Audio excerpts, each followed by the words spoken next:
Welcome to the Daily History Chronicle. Each day, we travel back to discover a pivotal moment that changed the world. These aren't just dates and facts. They're stories of courage, conflict, innovation, and consequence that still echo through our lives today. Are you ready to explore? Let's see what happened on this day in history. I'm Richard Backus, publisher of University Teaching Edition, and every day I get to share a piece of history that I think you'll find as fascinating as I do. Today we're heading to Bhopal, India on December 3rd, 1984, but I need to tell you up front, this is a difficult story. It's about the night a Union Carbide pesticide plant leaked toxic gas into a sleeping city, killing thousands in a matter of hours and injuring hundreds of thousands more. And here's what troubles me most about this moment. This wasn't a natural disaster. This was a preventable tragedy. And understanding how it happened and what came after forces us to confront uncomfortable questions about how we value human life, who we hold accountable, and what corners we're willing to cut in the name of profit. Picture this. It's just after midnight on December 3rd, 1984. The city of Bhopal is sleeping. Families are in their homes, children are in their beds, and then, from the Union Carbide pesticide plant on the edge of town, 42 tons of methyl isocyanate gas, one of the most toxic chemicals ever created, begins leaking into the air. The gas is heavier than air, so it rolls along the ground like fog. It seeps into homes. People wake up gasping, their eyes burning, their lungs on fire. They stumble outside trying to escape, but the gas is everywhere. Some die in their beds, others make it to the streets before collapsing. By morning, thousands are dead. Hospitals are overwhelmed. Bodies line the streets. Here's what I always wonder. What must those first minutes have been like? To wake up unable to breathe, not understanding what's happening, trying to save your family while your own body is shutting down. The evidence tells us that many people didn't even make it out of their homes. They died with their families, in their sleep, never knowing what hit them. Let me build the clock for you, because understanding how this disaster happened reveals something important about how systems fail, and who pays the price when they do. Think about it this way. The Bhopal plant was manufacturing pesticides for India's agricultural sector. The process involves storing massive quantities of methyl isocyanate, MIC, an extremely toxic chemical that's stable only under very specific conditions. The plant was designed with multiple safety systems, refrigeration units to keep the MIC cool, scrubbers to neutralize any leaks, flare towers to burn off escaping gas, alarms to warn workers and the community. Here's what the evidence tells us. Every single one of those safety systems was either malfunctioning, disabled, or inadequate on the night of December 3rd. The refrigeration unit that should have kept the MIC cool, shut down to save money on electricity, the scrubber that should have neutralized the leak, turned off for maintenance and never properly restarted. The flare tower that should have burned off escaping gas, under repair and non-functional. The alarms, they worked, but they warned workers inside the plant, not the community sleeping outside the gates. But here's where it gets more complicated. And this is where my investigator's training kicks in. This wasn't just one catastrophic failure. This was a cascade of decisions, each one seemingly small, that together created a disaster waiting to happen. Union Carbide India Limited had been cutting costs for years. The plant was losing money, staff had been reduced, maintenance was deferred, safety training was cut back. Experienced operators were laid off and replaced with less trained workers. The company stored MIC in large tanks, instead of smaller, safer quantities. They located the plant in an area that had become densely populated, with shanty towns built right up to the factory walls. Think about the position the workers were in that night. When the leak started, they tried to activate the safety systems, but the systems didn't work. They tried to warn the community, but they had no effective way to do it. They tried to stop the leak, but by the time they understood what was happening, it was already too late. I find myself thinking about this. These workers weren't incompetent or malicious. They were operating a plant that had been systematically degraded by cost-cutting decisions made far away in corporate headquarters. When the crisis came, they did what they could with the broken machinery they'd been given. Now here's where the story gets even more troubling. In the days and weeks after the disaster, as the world watched in horror, Union Carbide's response revealed something about how corporations think about responsibility. The company initially tried to blame sabotage, suggesting a disgruntled worker deliberately caused the leak. The evidence for this claim was thin, and most investigators rejected it. When that didn't work, they pointed to Indian management, suggesting this was a local failure, not a corporate one. They settled lawsuits for what many considered a pittance, an average of just a few $100s per victim. The parent company in the United States maintained that Union Carbide India was a separate entity, limiting their liability. And here's what troubles me most. Warren Anderson, the CEO of Union Carbide, visited Bhopal after the disaster. He was briefly arrested, then released on bail. He flew back to the United States, and despite decades of legal proceedings, despite international arrest warrants, he never faced trial. He lived comfortably in the United States until his death in 2014. Think about what that means. Thousands died, hundreds of thousands were injured, many suffering lifelong health problems. Children were born with birth defects decades later. The groundwater around the plant is still contaminated, and the CEO who oversaw the company responsible, he never faced justice. We're still making versions of that same choice today, and I think this is where the story gets especially relevant for us right now. Look at how we talk about corporate responsibility, environmental disasters, and regulatory oversight. When a chemical train derails in East Palestine, Ohio, when water systems fail in Flint, Michigan, when industrial accidents happen anywhere in the world, we're confronting the same questions Bhopal raised.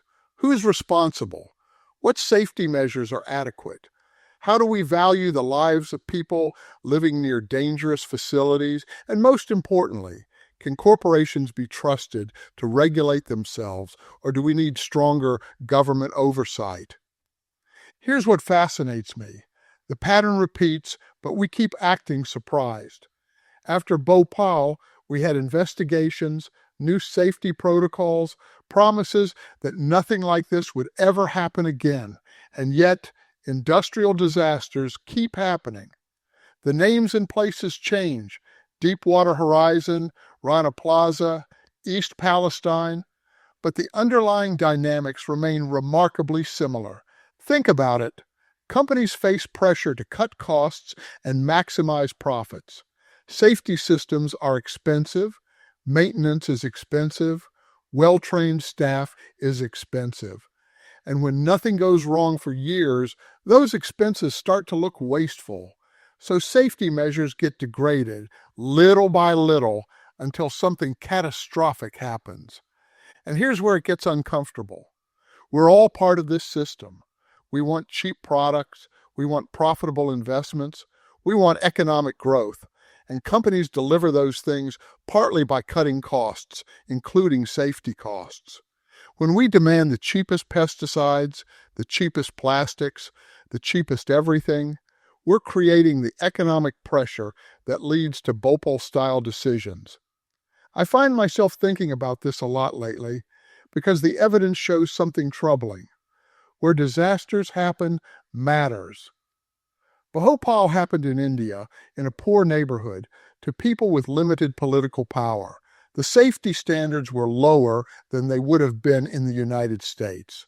The compensation was lower, the accountability was lower. And I think we need to be honest about what that reveals. We don't value all human lives equally. If 42 tons of toxic gas leaked into a wealthy American suburb, the response would have been fundamentally different. The safety standards would have been higher in the first place. The compensation would have been massive. Criminal prosecutions would have been pursued aggressively. We know this is true because we've seen the difference in how industrial disasters are handled depending on where they happen and who they affect. This is environmental injustice in its starkest form. The people of Bhopal didn't choose to live next to a pesticide plant storing tons of toxic chemicals. Many were poor people who'd settled there because land was cheap. They had no voice in decisions about plant safety. They bore all the risk and received almost none of the benefits. The pattern repeats globally. Chemical plants, refineries, toxic waste sites, they're disproportionately located in poor communities, communities of color, communities without political power. When something goes wrong, those communities pay the price. And when it's time for accountability, somehow the people who made the decisions that led to disaster are rarely held responsible.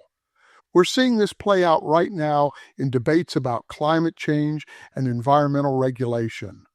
When we talk about rolling back environmental protections to reduce costs for businesses, we're making the same calculation that led to Bhopal, accepting increased risk to vulnerable populations in exchange for economic benefits that flow elsewhere.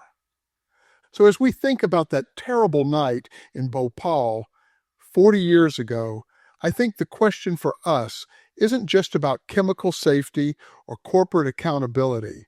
The question goes deeper. What does it mean to respect every person for who they are, as I believe we must in a global economy that systematically values some lives more than others? I'm troubled by this because it challenges my belief in human goodness. The individual workers at that plant, they were trying to do their jobs. The people sleeping in their homes, they were just living their lives. Even many of the managers making decisions, I suspect most of them didn't think they were putting thousands of lives at risk. They were trying to keep a plant running, to preserve jobs, to cut costs in a competitive market. But the system, the machinery of global capitalism with weak regulation and unequal power, that system created conditions where disaster became likely, even inevitable. And when disaster struck, that same system protected the powerful and abandoned the vulnerable. Here's what the investigator in me notices. We have the knowledge to prevent these disasters. We have the technology. We have the safety systems. What we lack is the will to demand they be used uniformly everywhere, regardless of whether the people at risk are wealthy or poor, politically connected or powerless. Think about the position we're in. We can demand stronger safety regulations, but that makes products more expensive. We can insist on corporate accountability, but that might discourage investment. We can require the same safety standards globally, but that might make American companies less competitive. These are real trade-offs. But here's the thing. The people of Bhopal didn't get to make those trade-offs. The choice was made for them by people far away who never had to face the consequences. I always come back to this principle. Always do the right thing. Always respect every person for who they are. Never judge without evidence. In the case of Bhopal, the evidence is clear. Safety systems were degraded. Warning systems were inadequate. The community wasn't protected. And when disaster struck, justice was denied. We can do better. We can demand that corporations operating globally maintain the same safety standards everywhere. We can insist that environmental regulations protect the most vulnerable, not just the most politically powerful. We can create accountability systems that actually hold decision makers responsible when their choices lead to catastrophe. The great philosopher George Santayana once wrote, "Those who cannot remember the past are condemned to repeat it." And here's why that matters today. 40 years after Bhopal, we're still having the same debates about corporate responsibility, safety regulations, and whose lives we're willing to risk for economic efficiency. The survivors of Bhopal are still fighting for adequate compensation. The site is still contaminated. And around the world, similar risks exist in communities that have no voice in the decisions that affect their safety. If we forget Bhopal, if we treat it as a tragic accident rather than a preventable failure of systems and accountability, we guarantee it will happen again. The question isn't whether industrial accidents will occur. The question is whether we'll value all human lives enough to prevent them. I'm Richard Backus, and this is the Daily History Chronicle. Tomorrow, we'll explore another moment that shaped our world. Until then, think about what it means to build systems that protect everyone, not just those with power, because that's what we failed to do in Bhopal, and it's what we're still failing to do today. Thank you for your time. If you enjoyed this episode, then please subscribe. If you really enjoyed it, then please tell a friend. I hope you will join me again tomorrow for more of our shared history on the Daily History Chronicle.